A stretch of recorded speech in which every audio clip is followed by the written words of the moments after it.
Hello दोस्तों, invest technical channel में आपका बहुत बहुत स्वागत है। दोस्तों, अगर आप म्यूचुअल फंड में इन्वेस्टमेंट करने का प्लान कर रहे हैं तो आज मैं आपको एक ऐसा शानदार म्यूचुअल फंड बताऊंगा और उस म्यूचुअल फंड की कैटेगरी को भी हम समझेंगे, क्योंकि म्यूचुअल फंड में इन्वेस्टमेंट करने से पहले हमें ये ज़रूर पता होना चाहिए कि हम किस टाइप के म्यूचुअल फंड में इन्वेस्टमेंट कर रहे हैं और इसका रिस्क एपेटाइट क्या है, इसके अंदर क्या हमें रिटर्न्स मिल सकते हैं, किन सेक्टर्स के अंदर ये अपने पैसे को इन्वेस्ट करता है और उसका पर्पज़ क्या है। इन सारी बातों को जानने के बाद ही हमें म्यूचुअल फंड के अंदर इन्वेस्टमेंट करना चाहिए। आज जिस म्यूचुअल फंड के बारे में हम बात कर रहे हैं, इसने ओवरऑल दोस्तों 16% से भी ज़्यादा के रिटर्न्स प्रोवाइड कराए हैं। तो अगर ये इसी तरह के रिटर्न्स हमें आगे भी प्रोवाइड करा कर देता रहे तो मात्र 1000 रुपये की SIP से, यानी मंथली बेसिस पर अगर आप 1000 रुपये की सेविंग करते हैं तो सिर्फ 1000 रुपये की सेविंग से आप 15 लाख रुपए तक का फंड इकट्ठा कर सकते हैं। अगर आप मान लीजिए इसके अंदर 3000 रुपये का इन्वेस्टमेंट करते हैं पर मंथ, यानी SIP, तो उस केस में आप 45 लाख रुपए तक का फंड इकट्ठा कर सकते हैं। अगर हम 5000 रुपये की SIP इसके अंदर करते हैं तो 75 लाख रुपए तक का भी हम फंड दोस्तों ईजिली बना सकते हैं मात्र 5000 रुपये की सेविंग से। तो ये सारा प्रोसेस कैसे काम करता है, तो आइए जानते हैं और समझते हैं इस पूरे प्रोसेस को। तो सबसे पहले दोस्तों, जिस फंड के बारे में मैं बात कर रहा हूँ, इस म्यूचुअल फंड का नाम है SBI Contra fund. SBI Contra fund एक इक्विटी म्यूचुअल फंड है। इक्विटी मतलब जो भी पैसा आप इस म्यूचुअल फंड के अंदर इन्वेस्ट करेंगे, चाहे आप SIP की फॉर्म में करें या आप लमसम यानी कि वन टाइम इन्वेस्टमेंट करें, तो वो पैसा शेयर मार्केट के जो अलग अलग कंपनीज़ हैं या अलग अलग सेक्टर्स हैं दोस्तों, उनके अंदर इन्वेस्ट किया जाएगा। और ओवरऑल इस फंड के जो रिटर्न्स हैं वो 16.26% के हैं जब से ये फंड शुरू हुआ है तब से लेकर आज तक। और अगर 5 साल के हम इसके रिटर्न्स की बात करें तो दोस्तों वो बहुत ज़्यादा अमेजिंग है। 35% से भी ज़्यादा के रिटर्न्स इसने प्रोवाइड कराए हैं। तो 5 साल में 35% रिटर्न, यानी अगर किसी ने 5 साल पहले इसके अंदर 1 लाख रुपए का सपोज इन्वेस्टमेंट कर दिया होता तो आज उनका पैसा 35% से ग्रो हो रहा होता। अब ये फंड दोस्तों है किन लोगों के लिए? सबसे पहले हम इस फंड की, जैसे इसके अंदर नाम है कॉन्ट्रा फंड, तो ये एक्चुअल में होता क्या है। जिस समय मान लीजिए बहुत सारे लोग किसी शेयर को बेचकर जा रहे हैं या उस शेयर जो वो अभी परफॉर्म नहीं कर रहा है, तो ये ऐसे शेयर्स को निकालते हैं, ऐसे अंडर परफॉर्मिंग शेयर्स को निकालते हैं या सेक्टर को निकालते हैं जो आज बिल्कुल स्लो चल रहा है या कंसिस्टेंट रिटर्न दे रहा है, लेकिन आगे आने वाले टाइम में ये एकदम बहुत तेज़ी से और बहुत शानदार रिटर्न्स प्रोवाइड करा सकता है। तो उस तरह के शेयर्स को चुनना इस म्यूचुअल फंड के फंड मैनेजर की जिम्मेदारी होती है। ठीक है, इसका मतलब ये है कि जब ज़्यादातर निवेशक यानी इन्वेस्टर किसी भी स्पेसिफिक सेक्टर या स्टॉक को बेच रहे होते हैं तब कॉन्ट्रा फंड उसमें निवेश करता है। ये फंड उन कंपनियों में निवेश करता है जो वर्तमान में बहुत अंडर वैल्यूड हैं पर आगे आने वाले टाइम में वो बहुत अच्छा परफॉर्म कर सकती हैं। अब बात ये आती है दोस्तों कि इसका रिस्क एपेटाइट क्या है, या किसी भी म्यूचुअल फंड के अंदर जब हम इन्वेस्टमेंट करें तो हमें उसका रिस्क एपेटाइट समझ लेना बहुत ज़्यादा ज़रूरी होता है। कॉन्ट्रा फंड जो है ये एक हाई रिस्क वाला म्यूचुअल फंड है। जब भी हम इस फंड के अंदर इन्वेस्टमेंट कर रहे हैं तो एक लॉन्ग टर्म का हमारा व्यू होना चाहिए। शॉर्ट टर्म में उस म्यूचुअल फंड के अंदर उथल पुथल हो सकती है, वोलेटिलिटी दिखाई दे सकती है, तो हमें उस पर ज़्यादा ध्यान नहीं देना है। अब दोस्तों चलते हैं और समझते हैं कि इस म्यूचुअल फंड की रेटिंग क्या है। तो 5 आउट ऑफ 5 इस म्यूचुअल फंड की रेटिंग है।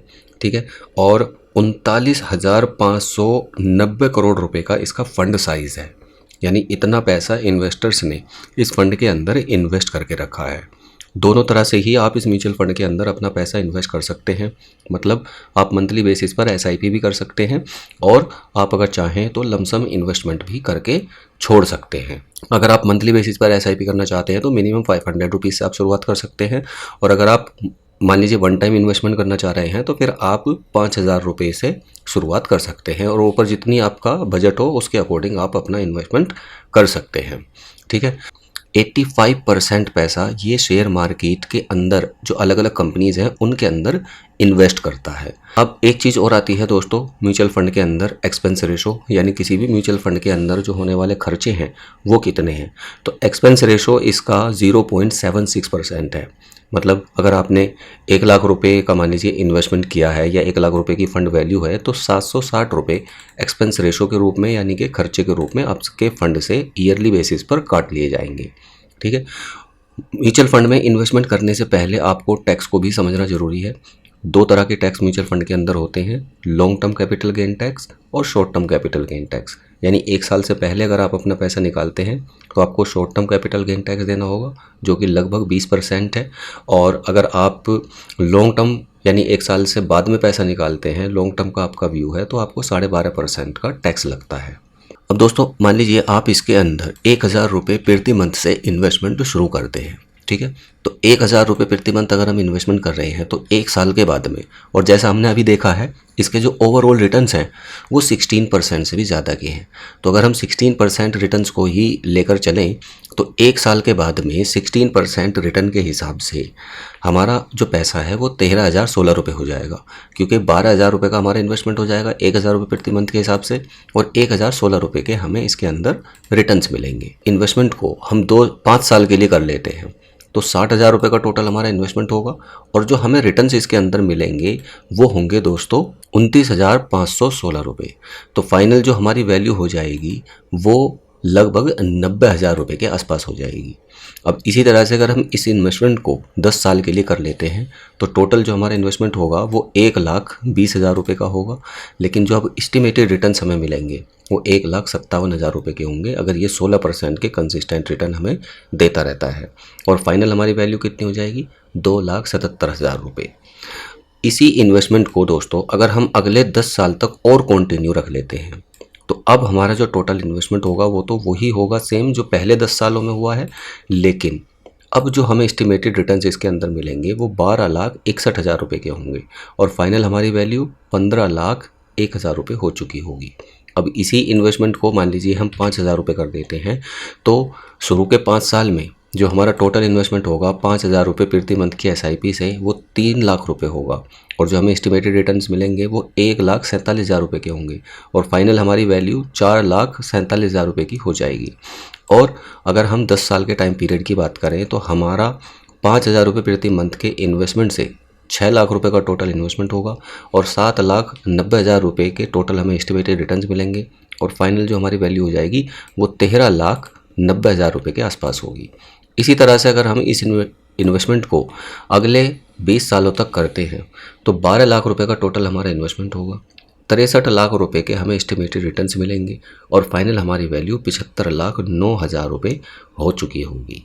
ठीक है। तो आप यहाँ पर देख सकते हैं कि जितना ज़्यादा टाइम आप यहाँ पर लगा रहे हैं उतना ही हमारा फंड बहुत तेज़ी से ग्रो हो रहा है, और कंपाउंड इफ़ेक्ट का भी हमें जो बेनिफिट मिलता है वो लॉन्ग टर्म में ही देखने को मिलता है। सो गाइस, आप छोटे से अमाउंट से अपने किसी बड़े टारगेट को अचीव करना अगर चाहते हैं, मान लीजिए आप अपने रिटायरमेंट के पॉइंट ऑफ व्यू से इन्वेस्टमेंट करना चाह रहे हैं, या आप अपनी बच्चों की हायर एजुकेशन के लिए या शादी के लिए आपके पास में लगभग 20 साल का टाइम बचा हुआ है, तो आप उस पॉइंट ऑफ व्यू से अगर इस फंड के अंदर इन्वेस्टमेंट करेंगे तो आप एक बड़ा कॉर्पस इकट्ठा कर सकते हैं। इससे रिलेवेंट अगर आपका कोई क्वेश्चन है, क्वेरी है, तो आप कमेंट करके पूछ सकते हैं, मैं उसका जवाब आपको ज़रूर दूंगा। धन्यवाद।